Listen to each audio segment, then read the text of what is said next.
శీఘ్రస్ఖలనం సమస్యకి ఎటువంటి పరిష్కారం ఉంది? ఏదైనా ఫుడ్ తింటే మీకు యూజ్ అవుతుందా? ఇది క్వశ్చన్. హలో వ్యూవర్స్, ఈరోజు మనం శీఘ్రస్ఖలనం అంటే ప్రీమెచ్యూర్ ఎజాక్యులేషన్ గురించి మనం ఈరోజు మాట్లాడుకుందాం. శీఘ్రస్ఖలనం అంటే ఇది చాలామంది మగవాళ్ళలో ఆన్ యావరేజ్ సెక్షువల్ ప్రాబ్లమ్స్ ఉన్న 60 to 70% మగవాళ్ళలో ఈ ప్రాబ్లం ఉంటుంది. శీఘ్రస్ఖలనం అంటే ఏంటంటే అనుకున్న టైం కన్నా తొందరగా వీర్యం రిలీజ్ అవ్వడం. సో చాలామంది 3 minutes కలవచ్చు, 4 minutes కలవాలి అనుకుంటారు. కానీ కొంతమందికి ఏమవుతుందంటే 30 seconds లోపలనో 15 seconds లోపలనో అంటే కలుద్దాము అని స్టార్ట్ చేసే లోపలనే వీర్యం రిలీజ్ అయిపోవడం. దీన్ని మనం శీఘ్రస్ఖలనం సమస్య అంటాం. దీంట్లో అంటే కొన్ని లెవెల్స్ ఉంటాయి. కొంతమందికి 2 minutes తర్వాత రిలీజ్ అయిపోతుంది, కానీ వాళ్ళు హ్యాపీగా ఉండకపోవచ్చు. కానీ కొంతమందికి 1 minute లోపల, కొంతమందికి 15 to 30 seconds లోపలనే వీర్యం రిలీజ్ అయిపోతుంది. అలాంటి వాళ్ళను సివియర్ ప్రీమెచ్యూర్ ఎజాక్యులేషన్ అంటారు. అంటే కొంతమందికి అట్లా పెనిస్ టచ్ అవుతూనే కూడా రిలీజ్ అయిపోతుంది. సో ఇది ఎందువల్ల అవుతుంది అంటే దానికి కొన్ని కారణాలు ఉన్నాయి. మనము మొదటి కారణం ఏంటంటే యాంగ్జైటీ, విపరీతమైన యాంగ్జైటీ. ఇప్పుడు ఒక అమ్మాయిని కొత్తగా కలుస్తున్నారు, మీ ఓన్ హౌస్లోనో లేకపోతే ఫ్రెండ్ రూమ్లోనో లేకపోతే ఎక్కడో కలుస్తున్నారు. ఎవరైనా చూస్తారేమో, చూస్తే ఏమవుతుందో అనే యాంగ్జైటీ ఉందనుకోండి, దానివల్ల కూడా శీఘ్రస్ఖలనం అయిపోవచ్చు. లేదా చాలా రోజుల తర్వాత చాలా ఊహలతో అమ్మాయిని కలుస్తున్నారు, ఆ ఎగ్జైట్మెంట్ కూడా శీఘ్రస్ఖలనం అయిపోవచ్చు. సో ఇలా అయ్యే వాటిని సైకోజెనిక్ ప్రీమెచ్యూర్ ఎజాక్యులేషన్ అంటాం. అంటే యాంగ్జైటీ రిలేటెడ్ ప్రీమెచ్యూర్ ఎజాక్యులేషన్. తర్వాత రెండో రీజన్ ఏంటంటే హార్మోనల్ ఇంబ్యాలెన్స్. అంటే బాడీలో థైరాయిడ్ హార్మోన్స్ కానీ, ప్రొలాక్టిన్ హార్మోన్ కానీ, టెస్టోస్టెరాన్ హార్మోన్స్లో ఏదైనా ప్రాబ్లం ఉన్నా కూడా మనకు ప్రీమెచ్యూర్ ఎజాక్యులేషన్ అయిపోవచ్చు. మూడో రీజన్ ఏంటంటే ప్రాస్టేట్ గ్రంథిలో కానీ లోపల సీమెన్ ఎక్కడైతే స్టోర్ అవుతుందో ఆ సీమెన్ రిజర్వాయర్లో ఇన్ఫెక్షన్ ఉన్నా, లేదా సీమెన్ కల్చర్లో పాజిటివ్ వచ్చినా, అంటే సీమెన్లో బ్యాక్టీరియా ఉన్నా, వైరస్ ఉన్నా, ఫంగస్ ఉన్నా మనకు ప్రీమెచ్యూర్ ఎజాక్యులేషన్ అయిపోవచ్చు. సో అంటే ఇది ఇన్ఫెక్షన్ రిలేటెడ్ ప్రీమెచ్యూర్ ఎజాక్యులేషన్ అంటాం. నాలుగో రీజన్ ఏంటంటే లోకల్ రీజన్స్. అంటే ఇప్పుడు కొంతమందికి పెనిస్ మీద స్కిన్ బాగా సెన్సిటివ్గా ఉంటుంది.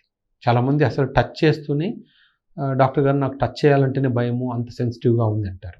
అలా సెన్సిటివ్గా ఉన్న ప్రీమెచ్యూర్ ఎజాక్యులేషన్ అయిపోతుంది. కొంతమందికి స్కిన్ బాగా టైట్ ఉంటుంది, అంటే వెనక్కి లాగడానికి కూడా రానంత టైట్గా ఉంటుంది. దానివల్ల కూడా ప్రీమెచ్యూర్ ఎజాక్యులేషన్ అయిపోవచ్చు. కొంతమందికి పెనిస్ కింద చిన్న ఒక పొరలాగా అతుక్కొని ఉండొచ్చు, ఫ్రెనులం అంటాం, టైట్ ఫ్రెనులం ఇలాంటివి. లేదా కొంతమందికి డయాబెటీస్ ఉన్న వాళ్ళకి కానీ, పెనిస్ సరిగా క్లీన్ చేసుకొని వాళ్ళకు ఇన్ఫెక్షన్స్ వచ్చి ఆ పైన ఉన్న ఇన్ఫెక్షన్ వచ్చి ఆ పెనిస్ పైన ఉన్న స్కిన్లో ప్రాబ్లమ్స్ ఉండి కూడా అక్కడ నర్వ్ ఎండింగ్స్ ఎక్స్పోజ్ అయ్యి కూడా ప్రీమెచ్యూర్ ఎజాక్యులేషన్ రావచ్చు. అంటే ఈ 4 రీజన్స్లో మనకు రీజన్ ఎక్కడుంది అనేది చూసుకోవాలి. సైకలాజికల్ ప్రీమెచ్యూర్ ఎజాక్యులేషన్లో ఇంకొకటి ఉంది. ఇప్పుడు కొంతమంది చిన్న ఏజ్లోనే మాస్టర్బేషన్ అంటే హస్తప్రయోగం చేసుకోవడం మొదలుపెట్టి, ఆ టైంలో ఎలా చేయాలో తెలియదు కాబట్టి ఎవరైనా చూస్తారేమో తొందరగా చేసేసుకోవాలి అన్న ఆలోచనతో ఏం చేస్తారంటే తొందరగా స్పెర్మ్ రిలీజ్ అయ్యేట్లు బాడీకి అలవాటు చేసేస్తారు. సో అది అలాగే సీమెన్ ఎజాక్యులేషన్ సిస్టమ్ బాడీ అలాగే ట్రైన్ అయిపోయి వాళ్ళకి ఎప్పుడు తొందరగానే ఎజాక్యులేట్ అయిపోతుంది.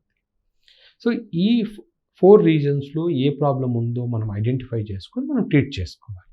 అంటే ఇప్పుడు ఫస్ట్ సైకోజెనిక్ ఉందనుకోండి, మనం ఆ యాంగ్జైటీ తగ్గడానికి మందులు ఇవ్వాలి.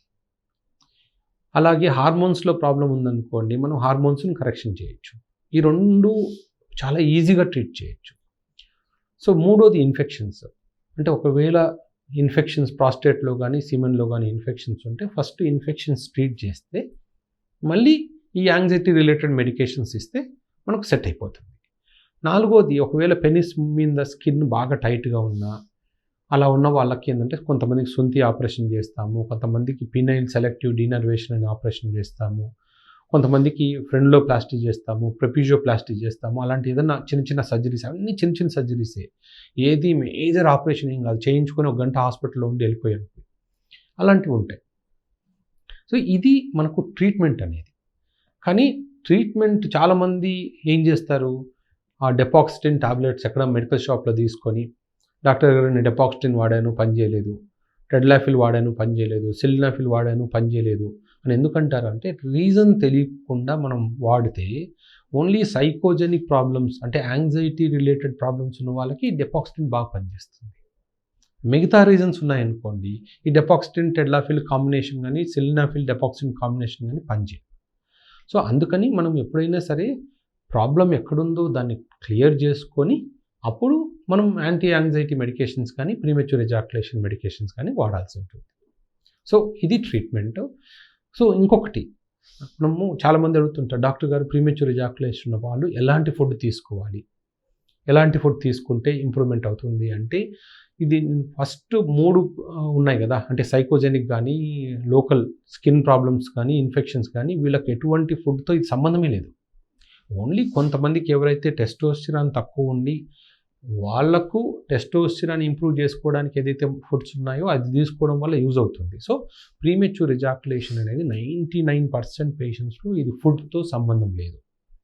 ఇది ఫుడ్ కాకుండా మిగతా రీజన్స్తోనే అసోసియేటెడ్ ఉంటుంది. సో ఏదైతే మీకు రీజన్ ఉందో దీనికి అది కనుక్కున్నప్పుడు మాత్రమే మనకు కంప్లీట్ క్యూర్ అవుతుంది. లేకపోతే లైఫ్ లాంగ్ టెంపరరీ మెడికేషన్స్ మీదనే మనం డిపెండ్ అవ్వాల్సి వస్తుంది. Thank you.